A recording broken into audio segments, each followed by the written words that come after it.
Tools you'll need to crochet yourself a basic hat. Some worsted weight yarn. I recommend Red Heart Super Saver in a light color for beginners because it will be much easier to see your stitches. A crochet hook size H, which is 5 millimeters, and a pair of scissors to cut your work when you're done. To begin with, I will demonstrate a few basic stitch principles including chaining, double crochet, and magic ring.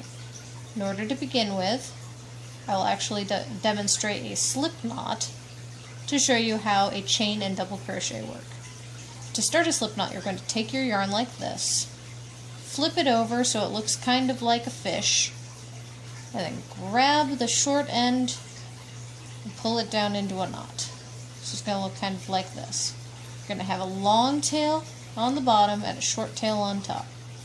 From here, put your hook in the big loop and snug it down.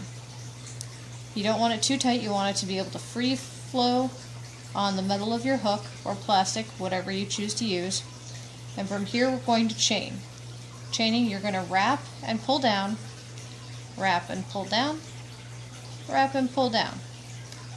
These basic V's that are formed are your chains, and they're going to be the basis of most of your crochet work. So if you work and get them looking nice and uniform like this, that's going to help you in the long run. From here I'm going to demonstrate a double crochet, which is what we're going to use for 90% of this project. To start off, you're going to wrap once, and in the hat you're going to be working off of a magic circle and other double crochets, so this is only going to be relevant here. You're going to go through here, grab one, so you now have 3 loops on your hook, and then pull through 2, pull through 2, and that's going to be a double crochet. One more time, wrap 1, go through, pull 1 to get 3 loops on the hook, and then pull through 2, pull through 2. It's called a double crochet because of that 2 loop and 2 loop pull through.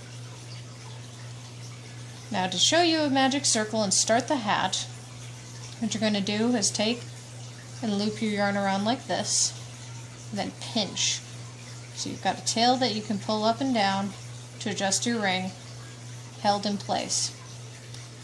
Most hats start off with a 2 chain. I, however, start off with 3 because the first chain locks your loop in place while still allowing the yarn to slide. So I don't count it, and then 1, 2.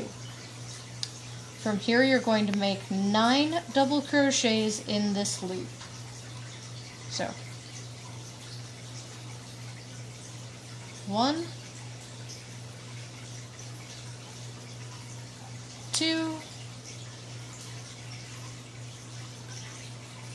3, 4,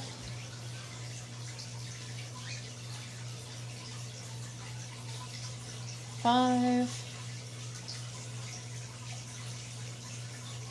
6, 7, 8, and 9. Now, that's a pretty big loop to have on the top of a hat. So what you're going to do is take this little tail that's sticking out here and pull it down nice and tight. Tight as you can get it, pretty much, without snapping the yarn. It's a gentle, consistent pull. That's going to close it right down. From here, you're going to be slip stitching into the top of the first stitch, so count back 9. 1, 2, 3, 4, 5, 6, 7, 8, 9. This is why I recommend a light colored yarn. These loops are the stitches that you will be counting. So 1, 2, 3, 4, 5, 6, 7, 8, 9. If you need a stitch marker, this is when it would be a good idea to use it. So from here, I'm going to slip stitch those two together, which slip stitches basically are going to go through those 2 loops, grab a loop, and pull through both here and the loop on your hook. That's going to close your work together. And at the end of each row, you're going to slip stitch and chain 2.